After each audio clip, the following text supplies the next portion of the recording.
Welcome.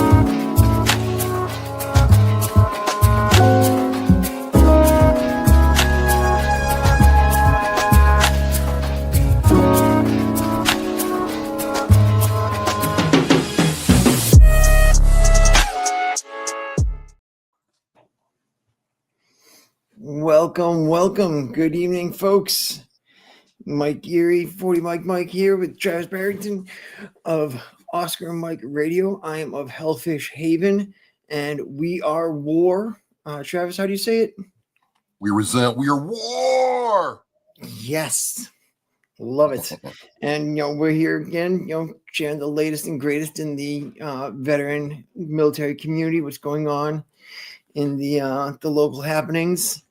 And a lot's been, talked about this week and going on with more than so just the articles that have been going out. But now there seems to be a pushback between the top brass and SECDEF/SecWar, whatever you want to call them these days.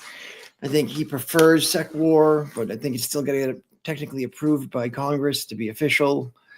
But Pete seems to be losing confidence in the top generals and admirals throughout the Defense Department, War Department. Well,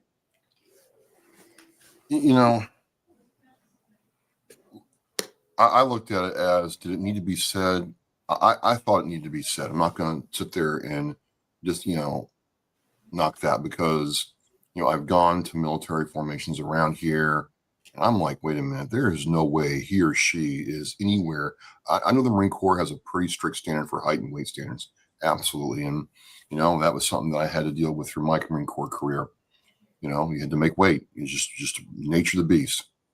But I'm like, I don't care what, I mean, there's people here who clearly aren't even trying. So I get it, but where I'm coming from is you don't need to put all 800 of them in a room.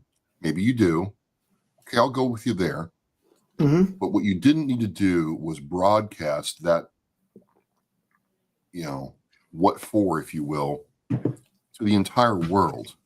You didn't need to do that. It's still a military and a culture based on you yell and scream in private and you praise in public. And that goes double for the brass. I mean, it's one of those things where rank has its privileges. Now, he has the rank of being the top guy. He can do what he wants in that, form. But is it effective? We'll see. But I don't think it's effective. And I think that's why you're seeing the pushback. Did changes need to be made? Sure. But not like that. Not like that. There was also not just the generals and admirals were in attendance, but they also had many of the senior enlisted were also in attendance.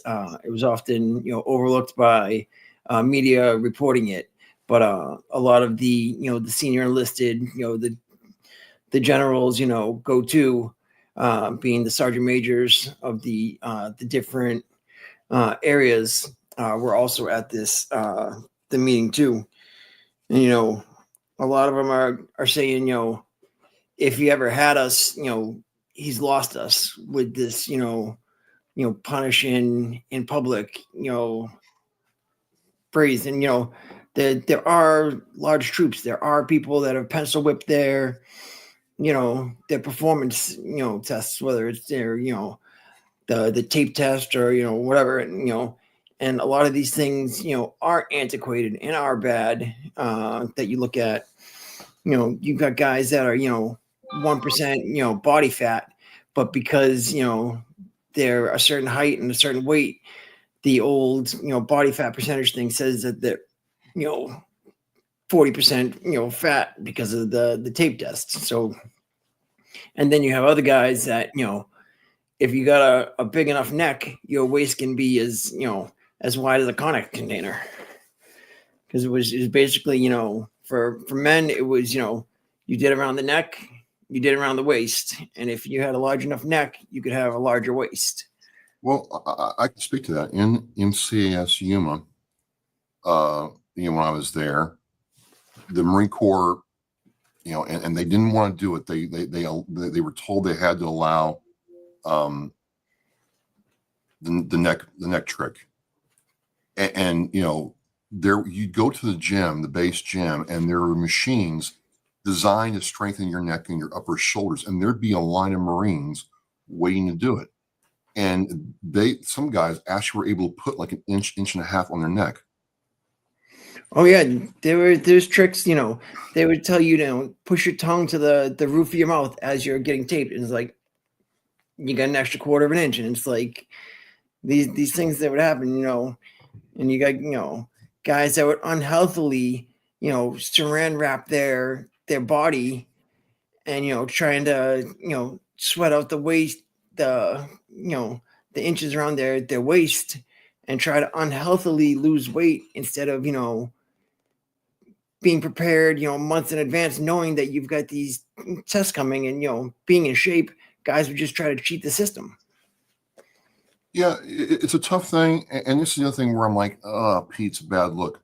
So I can pull the information, but a lot of the heights and weight standards are based on World War I and World War II era people, and a lot of them are grandfathered. Those numbers are grandfathered from pilots during World War I and World War II, not infantrymen during World War I and World War II. So the idea was, if you're a pilot, you should, weigh a certain weight. And I'm like, even back then, they didn't have the number of 6 foot, guys they had then.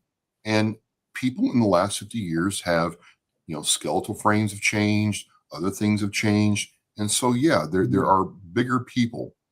And a lot of times, you know how it is, Mike, you get thrown out with the bathwater too.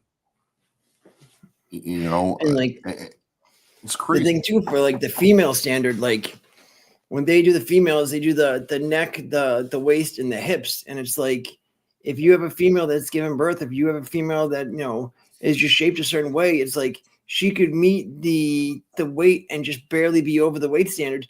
But because of the physical shape of her body, now you're going to say that she's not meeting the body fat percentages due to like you said, bone structure. And here's the thing, not that my opinion meant anything. I got out as an E3, but there's some weight guys who are they're weight tape kings. I mean, they can step on the scale any day of the week, no matter what, and know they can pass weight. And I'm like, I wouldn't want to be with you in a fighting hole, and I wouldn't want to have to trust you to carry me back to the corpsman if I got shot. And if we had to freaking rumble with somebody hand to hand, you're getting beat up first because you're 145 to 170 pounds. You can't take on a 225 pound man. I mean, there's weight classes for a reason. Mm-hmm. So, there's that. And I mean, these guys got called into this giant meeting, and you think when you have a meeting with that much brass and that much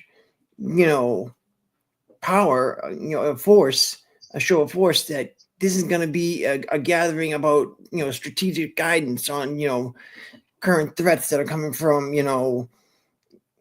nations that are at the brink of war with us, whether economically, physically, cyber attacks, things like that are going on in the military, that the conflicts that are coming. And then instead they got this the Washington Times, a very right-leaning post, said that they got a theatrical, embarrassing, and a bonkers rant that was below the institution of what these generals and senior enlisted are there to be talked about, there to the knowledge that was in that room and the meeting that occurred, it just didn't match.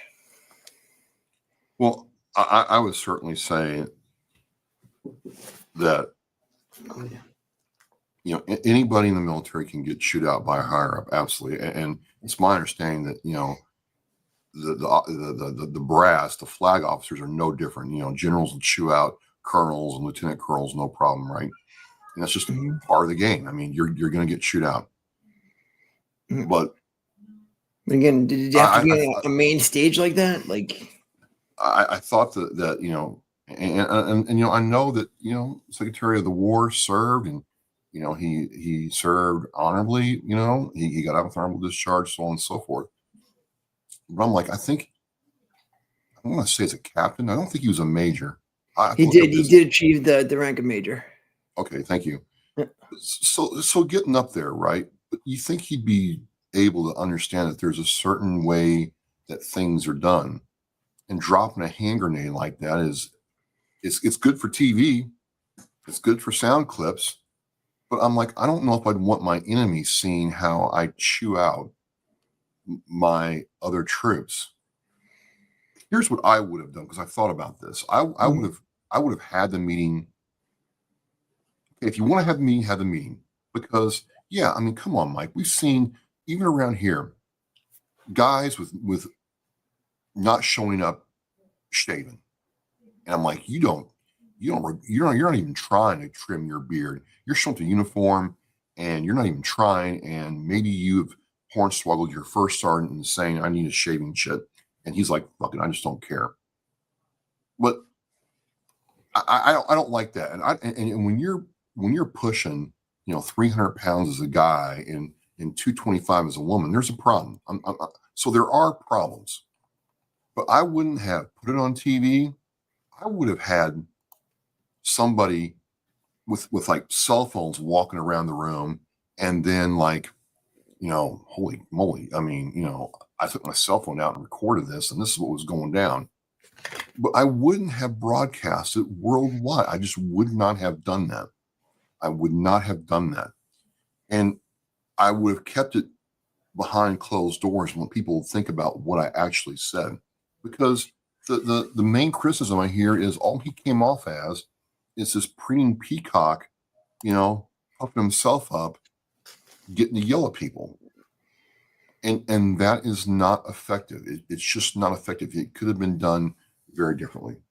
And yeah, I mean, embarrassing, theatrical,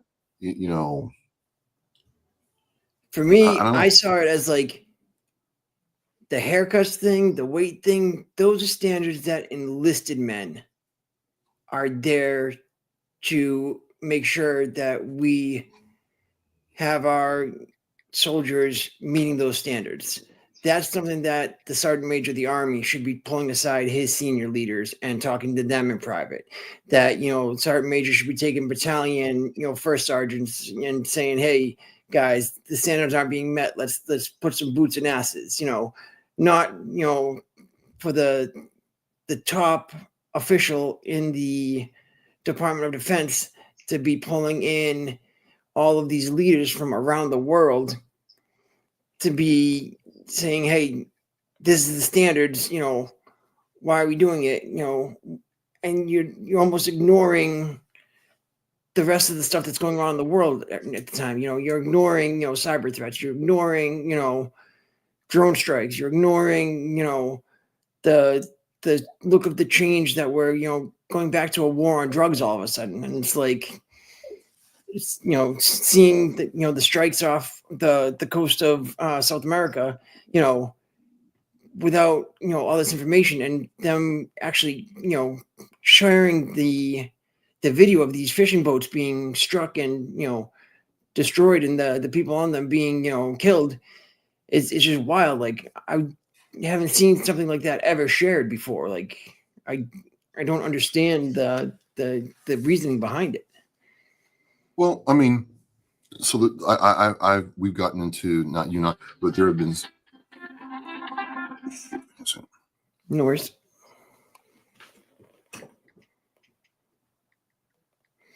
And I know that like a lot of guys like have actually, the Southcom admiral, he just, left. A lot of these generals are, taking, their retirement ahead of time. A lot of these people that were just appointed and approved in these, positions of leadership are leaving well before their term of service is set to expire. And, that's going to leave a ripple effect throughout the branches, where you have a hole at the top and it needs to be filled. And then, that goes all the way down as people have to fill those positions. So let's go back to the boats. Yep. On its face, I have no problem with what we are doing to drug boats. We have tried, you and I both know, that at least for all of our lives, and when I say all of our lives, from 1980 on, there has been this concerted effort to stop the flow of drugs in this country, and largely it's failed. Mm-hmm. You're dealing with an enemy that is more motivated, better funded, and will do, and they're willing to do whatever it takes to make their money. And it's my understanding, since they started whacking these boats, that faucet of drugs has all but been turned off around the southern border. Like, these people know that if you fit the profile, you're going to get blown up. And I also don't think it's really a stretch because, again, all enemies, foreign, domestic. That being said, I would certainly hope that before they kill these people, which, again, to be clear, that is what they're doing. They're acquiring this target. They see them in the boat. They fit a profile. They're killing them. That they have the receipts. They have the proof. They can show on tape or through intel that, hey, we know that they loaded fentanyl, cocaine, whatever into that boat. We've been tracking them for 8 months. Here's their route. Here's why we did it. Boom. Mm-hmm. I would certainly hope that's the case versus, oh, we're just flying a sortie. We're bored one night. We got a blip on our radar. We got authorization to take them out, and we went and ran some target practice. I think if someone can prove that, then it's a different story. So, and the thing is, once we start showing our strength, then we won't be perceived as weak. And these cartels have been using the southern border of our country like a playground, and I'm tired of it. But still, I think it's worth asking. Okay, if you're doing this, then why'd you do it? What caused you to say this is a target? And who gave the order to do that? And if that's not happening, then that is a problem. I think so it also. I'm torn about it because I love the effectiveness of it, but I'm also like, are we getting this exactly right 100% of the time? That's my problem. And so what I worry about is the two-prong approach. The fact that they want journalists to pass, their stories through the Pentagon to be approved before publishing. I think that's a huge, issue that could be, stopping, actual stories from being, shared. And, there are going to be times that you're going to have whistleblowers, and that's not going to protect a whistleblower. You have to be able to, if an unlawful order is being executed and being out there, it needs to be reported. But there also are, bullshit stories that get out there that just, pieces that are just out there to damage, images, egos, and, fuel the fire of one side or another. But, at the same time, if we're reducing the amount of journalists that have access to the Pentagon and what's happening, and these strikes are increasing, it's just tough to know what is actually happening. It's tough to get the, what's truly happening. The president of Colombia came out and said that, one of the boats that was hit last week was a fisherman, and he had sent out a distress signal because his boat had gotten incapacitated out in international waters, and he was waiting, to help to come to him when he was targeted by the strike and hit. And it's tough to imagine that a president's going to say that, but also a president would say that if he's trying to hide something. So I can see both sides of it, but I'm so, like you said last week or the week before, talking about how the news has gotten so entertainment focused, and this 24-hour news cycle has become so, pushing stuff down without actually, dotting your I's and crossing your T's, that we're getting fake news. We're getting stories that aren't, telling us the truth. And there's so tough to tell what's actually happening versus what is in an echo chamber being presented to us to fuel, one side or the other. I've just never, to me, it's a bad look to limit the press. There's just I never can get behind doing that, because if you limit the freedom of the press, you're no better than North Korea. You're no better than China. You're no better than the Soviet Russia, or any of the Soviet stuff that was going on in the 70s and 80s and 60s. Right? You're no better than some of the Middle Eastern regimes. You're no better than. And to me, instead of reducing access, just here's be transparent. Here's a straight scoop. And to me, well, we can't do that. Well, really, we did a play-by-play of the B-2s taking off from the U.S., going over there to Iran, dropping those bombs and coming back. We had, except for the pilots' names and what they had for dinner. Mm-hmm. I'm sorry, they even did that. They even told them they had like hamburgers and Coca-Cola on the flight if they wanted it. Right? It's if we can do that, we can provide I'm not saying you got to do it for everyone, but I'm like, okay, there should be an emphatic response. Like, no, that wasn't some fisherman sitting in the sea disabled. We found where they were coming from. Here's what we did. And to me, it's like, well, okay, loose lips sink ships. Well, maybe if our enemies figure out that we are actually like on them, they won't do it. So I'm torn on this one, because fentanyl coming into this country is a scourge. It really is. Mm-hmm. But to your point, if you're being accused of killing innocent civilians, that's a problem. And then here, you go the extra mile and limit access to the press as if you're trying to hide something. And that is never good. I mean, you've got, Fox News, Washington Times. A lot of these people have lost their, the Pentagon credentials to be in there. And, they've said that, General Jack Keane said, it's not journalism. Journalism is going out, finding the story, and getting all the facts to support it. You just don't go out there and put, a show piece out there, like, the Secretary of War doing the Top Gun stunt the other day. Like, that is theatrics. That is entertainment. That is, that's not getting a story out that we need to know right now.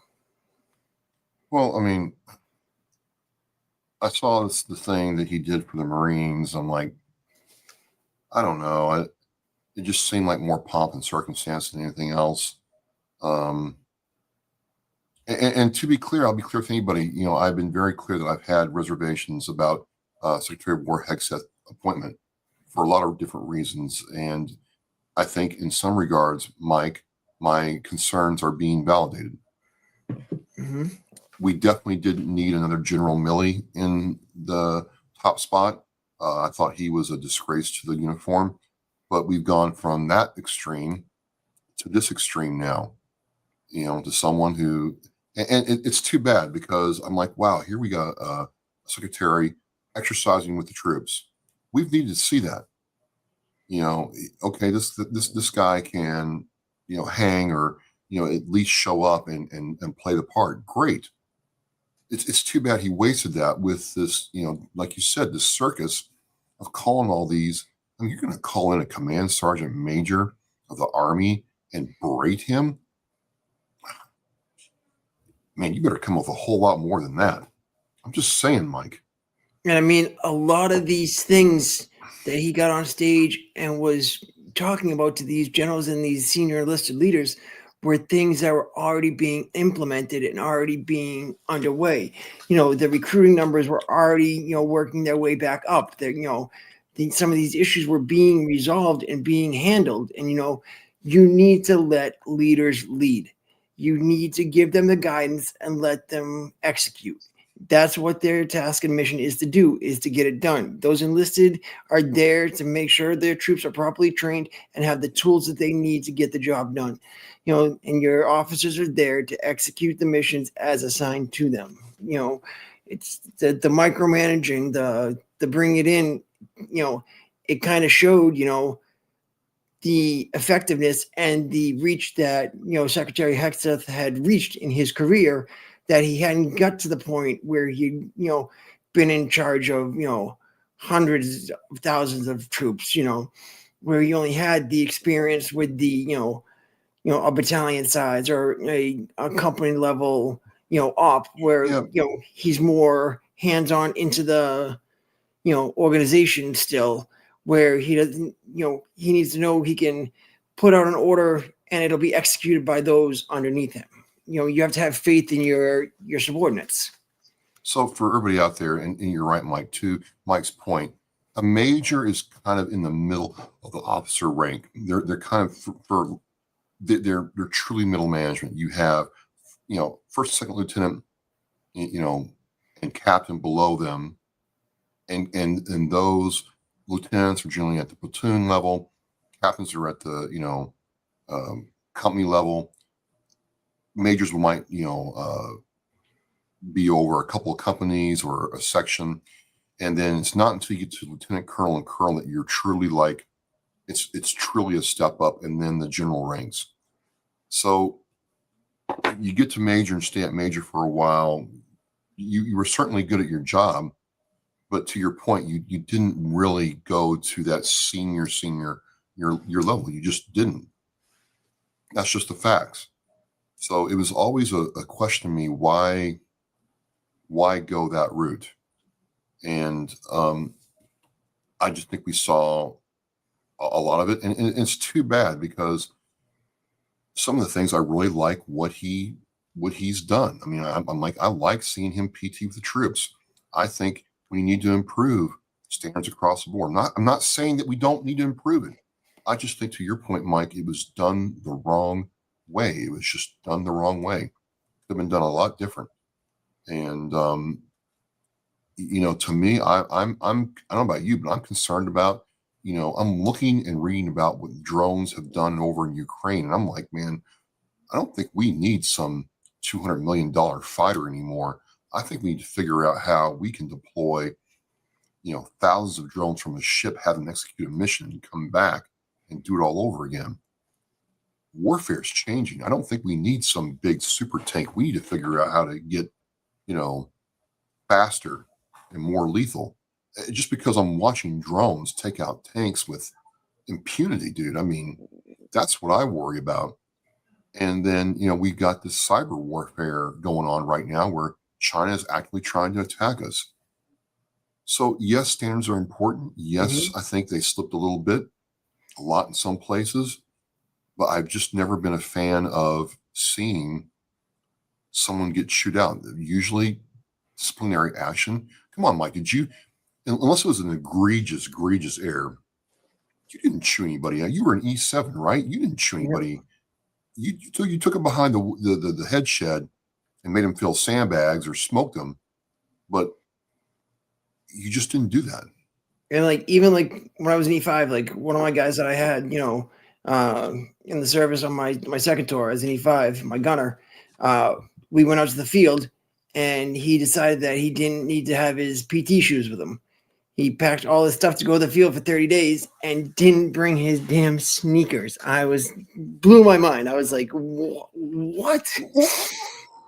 And so, I said, we're gonna figure a way to get a van. So we secured a 15-pack van. Me, him, and the person that was, signed out to have the van drove back to the barracks, got his shoes. Me and him filled up, a canteen and a Camelback, and we went over to an area, and him and I did exercises until I was tired. And, it just, I showed him that, I was willing to sit there and do everything that I wanted him to do with him, and showed him that, I'm not going to ask you to do something that I'm not willing to do myself, but you're also going to pay for making a stupid mistake, but I'm not going to do it in front of the rest of the squad. I'm not going to do it in front of your other teammate. Me and you are going to go over there to a place, away from the company AO, and, you're going to sweat your dick off for a little bit, and, you're going to understand that what you did was wrong, and you're not going to do it again. And, he learned that lesson, but he also learned the leadership aspect of it too, to, if you're asking your Joes to do something, you better damn well be willing to do it too. And, that stuck with him. That's why Charlie Battery likes the sandbag punishment, because, to your point, they were told, hey, if you want to smoke one of your, E4s and below, you got to be there with them because of that Marine that died because of heat exhaustion, right? He went off on his own. So what they said is, well, okay, that's for, intensive training, as we call it, right? Sandbags are not intensive training. Well, we need 100 sandbags to, for this evolution, or, the lieutenant wants 100 sandbags to, build a bunker to do training with. So, oh, you got the sandbags all done. I guess you can empty them out now. So sandbags were a very effective way to get the point across without having to get any dirtier than you had to. And you could tell and I know this because I got in trouble. I passed somebody on my motorcycle, and the other lieutenant in the battery thought I was going too fast, told my lieutenant. And I'm like, sir, Arlington, 25 sandbags. I need it done in an hour. I'm like, an hour? 25 sandbags in an hour? And I knew to shut up, Mike. I knew just to shut up and take the beat down. But that was a lot of shoveling in an hour, man. 25 sandbags might not sound like a lot to a lot of people, but it's a lot when you've got to fill them, move them, stack them. And then, yeah, you can empty them now. Yeah. We're good. And that's the other thing too, is it doesn't always have to be, physical training to be the punishment for, a corrective action. Corrective actions, I had guys write, 1,000-word essay, you don't want to, take all of their free time. You don't want to take all of their, their downtime, but you do need to do something to make the point and to get it across. And the thing I always thought is, the corrective action should have meaning to whatever the disciplinary action was. If you got somebody that, forgets their ID card, and, you turn around and make them, stand outside the talk every day, or, COC for you guys, stand outside and make sure, hey, do you have your ID card today? And make sure that everybody else in the company has their ID card that day. Something, that, makes the soldier understand, or the subordinate understand what they did was wrong and how they can fix it. Or, you have them hold up a giant cardboard sign with a cutout for the face and say, this is my ID because I lost mine. And it's things like that, so they understand what they did was wrong. Guys that have to take 550 cord and tie something to themselves so they don't lose it. And it's we had guys that had all sorts of stuff, 550 coded to themselves, and it was just sensitive items, and you make sure that you got that stuff on you. And if you forget it, you strap it to yourself, and you got a big thing hanging from you, and people will ask what it is. You learn quick to have your shit. Yeah, it's just, this whole thing is disappointing. I'm not saying the message didn't need to be said. Mm-hmm. I'm not saying there weren't people that were taking advantage and, doing the absolute minimum to meet the standard. I'm not saying that. I'm saying if you want to make change, you respect the fact that person that you're chewing out on international TV has been serving their country for 25 plus years, 30 years. And, they weren't, you're there for a reason, right? You're not there because you just coasted. So I think there's definitely a different way to do this. And unfortunately, it detracts from all the positives that you have done. Yes, recruitment is up. Retention is up across the board. We haven't had that in 15 years. And all the services met their recruiting goal this year. Wow. We can't celebrate that because of that boneheaded move. And then for the strikes on the boats, I'm for anything that keeps drugs out of my country, but I'm like, are we sure these are actually all drug runners? Yeah, it's about the the effectiveness, the cohesion of the force. We don't need bureaucratic squabbling about this stuff to be the topic of the headlines. Hopefully this was just a temporary push out there, and that I hope Secretary Hegseth has a chief of staff or has a enlisted leader by his side to be able to say, sir, this shit ain't working. Let's tone some things down. Let's change the approach. Let's make it happen. A lot of these generals, they get to that senior leadership role and they're looking at that next phase of their life, of their career. They're looking, what can they do in the position they're in now to set up a government contract for the rest of their lives? And it's like, that shit I don't think should be allowed. These generals shouldn't be able to leave the force and go right into a contracting position that was directly related to their previous, position, because it just seems like they're, making decisions based off, the next, step in their career, their lives. The fact that, the Army made those terrible ACU colors, and that, the stupid foliage green or whatever the hell you want to call it, that, the ACUs that only match, that one crazy sofa and, a thing of rocks on the ground. Besides that, you didn't blend in with anything. And, the fact that we used those colors in those uniforms was because a general officer, was at the top of the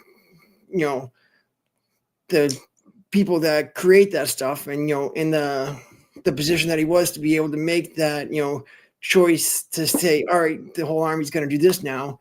And then as soon as he got out, he was the one that was running the contracts, that was making the uniforms, that was making that little pigment dye to change the color of, all the backpacks to that foliage green, all the gear to be matched. And it's like, made millions and millions of dollars off of the choice that he made to change the Army uniform to that terrible pattern.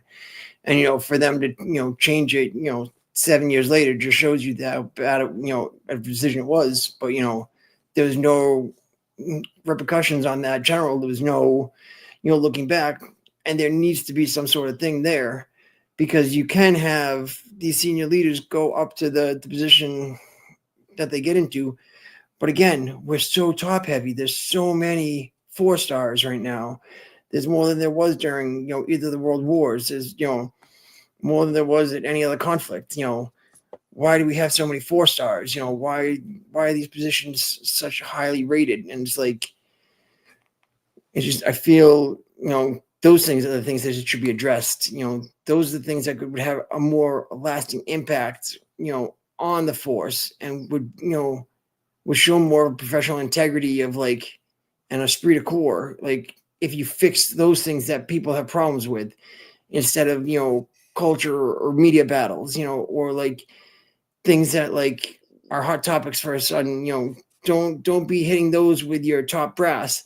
Be talking about your top brass about how we can shape the service to be a better fighting force, to, like you said, to be working on drone warfare, to be working on deployment for, cyber attacks, and things along that line. With the cyber fight, are we recruiting the right people that have the skills to be able to get into, a cyber attack and, understand it? Do we have to allow for a height and weight standard to be waived for, somebody with an ability that can sit behind a computer and, and fight a hack that's coming on from a foreign country versus, an infantryman? Should there be different standards for different positions? It just, I think about the barracks that had mold in it. I think about base housing that's, Oh, not up to yes. standard. I mean, a whole laundry list of things that we can do. I'm like, again, standards must be upheld. I'm not disagreeing with that, but I'm like, man, if you want to show the troops and the brass that you're serious about making change has got to be made. And, Mhm. they need vehicles that can actually stay operational. They need other things. I mean, I could go think about the Army's, sidearm program, the SIG, and how bad that all went. I could just go on and on with things that to me have a higher priority than doing what he did. And I think it's to your point. This was just a dog and pony show, circus to show somebody beating their chest that, hey, I'm the head dog, and I'm going to call you out. And I think it was good TV. It was certainly good TV, but I think longevity wise, I don't know. And some people are like, well, they shouldn't whine, they shouldn't complain. It's their job to do that stuff. And okay, you can take that attitude, yeah, but again, who's going to fight your war for you if you're not developing and retaining these leaders, if you're going to get treated like that? So again, in my thing is, I had reservations. I've never met Secretary Hegseth. I don't know him personally, but just on the body of information I had reservations. I wasn't the only one. I know he's done a lot of good, but as you know, it only takes the one or two mess ups to wreck an entire career or initiative you're trying to get through. And I hope that changes, but he's got some work to do. I mean, the bedrock of the military is trust. Trust between your soldiers and their NCOs, trust between the NCOs and the officers. Trust between the civilian leadership that's out there, knowing that they're doing the right thing for us. And like you said, when you have soldiers that have black mold in their barracks, when you have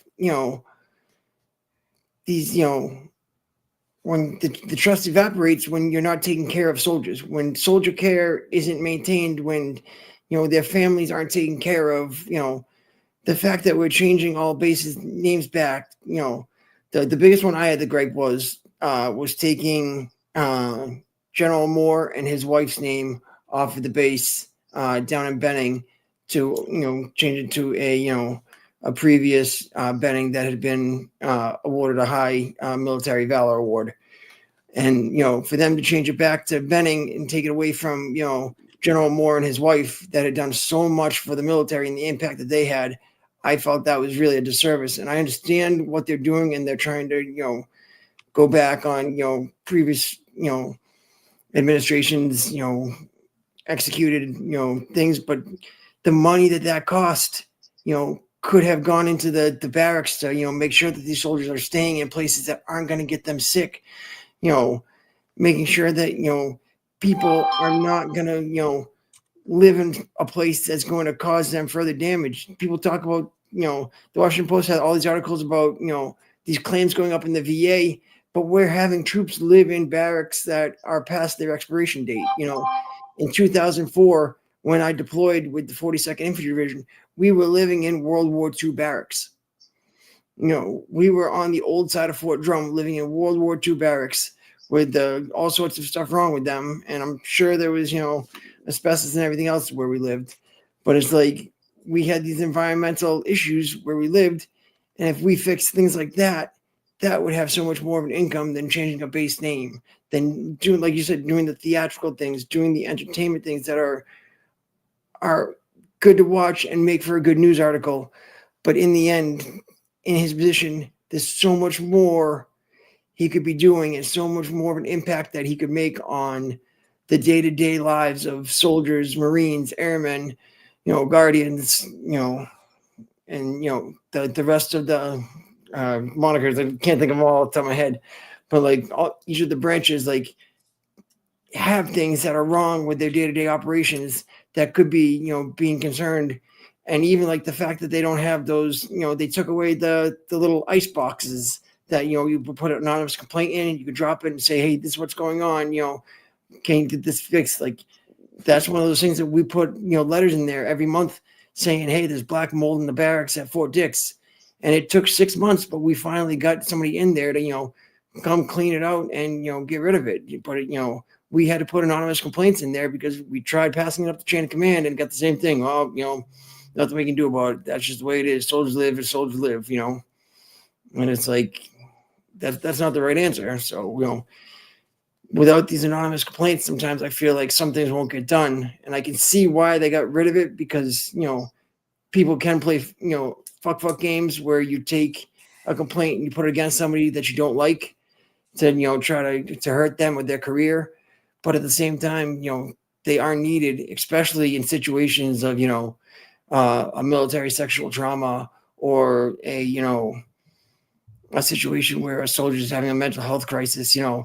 They need to be able to have these anonymous things to be able to put in, complaints about, a person that's, assaulting somebody, essaying somebody, or somebody that's out there, causing, mental health concerns to soldiers. They need to be able to, anonymously share that information, without fear of, their chain of command coming after them.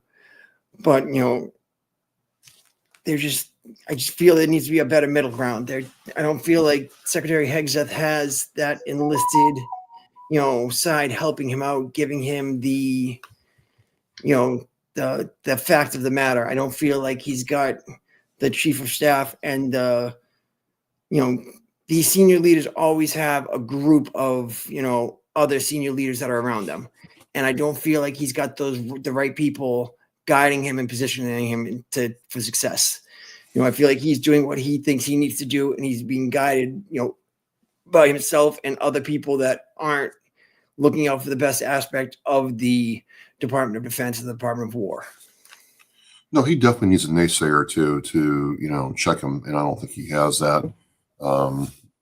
And if you lead with ego, you're going to lose people. And I can be completely wrong, but I'm like looking at what's been done, and I see a lot of speeches. I see the hair is absolutely on point, perfect all the time, all kidding aside. And I'm still wondering, like, when are we going to see, the preparation for the next war? We know China is looking to take over Taiwan. Ukraine is not going the way we were told it was going to go. Are we ready? I'm not sure. Even the invasion of airspace to Poland, the invasion of airspace of other European countries. I mean, that's how Ukraine began. Was Russia started going into their airspace, and then next thing you know, they started positioning troops on the border, and it's just strategic positioning. It's just going to be this. And then it turned into a war that was supposed to last 3 weeks, a war that wasn't going to go past a year, a war that never lasts 3 years. And, it's this war continues. And, it's crazy to see how we've gone from, providing, equipment that otherwise wouldn't be utilized, equipment that's aging, that is either going to be, disassembled and discarded, or it's going to be detonated as a safety thing to get rid of it before it becomes not available. True story. It's wild seeing some of my hawk gear. I say my hawk gear, I mean that was the stuff I worked on, but to talk to people and realize that a lot of the gear that we boxed up when it was shut down in 1997 and 1998, they took it out of mothballs, got it going again, and it's actually in service over there. That's crazy. That system's almost, I think it came out in the 50s. I mean, and it worked. So it's making me say, what's going on here? And I think the root of this is all money. And if I wanted to really track down the money, I'm sure BAE, Raytheon, all those guys are loving this. They know the money's coming. So we will see. But I got Oscar Mike Radio in about 5 minutes. I got to get ready for that. Absolutely. What do you got on tonight? I have on the CEO of the New England Center and Home for Veterans, Andrew McCauley. He's a U.S. Navy veteran, Tomcat pilot, aircraft carrier commander, and he's talking about this center and what they're doing and veterans homelessness. Sounds like a good show. And we've been talking about, the crisis and confidence of, Secretary Hegseth's leadership. Love to hear what, other people have to say. Drop us a comment, leave, messages on the page. You can reach us, Facebook, LinkedIn, all the social platforms. You can find Travis on OscarMikeRadio.com and, find Oscar Mike Radio on anywhere you've got your podcasts. So check out Travis in about 10 mics or less, about 5 minutes now. And we thank you guys for joining us for WAR. We'll see you guys again next week as we get ready for Halloween. Thank you very much. All right. See you guys next week. Thanks, Travis. All right.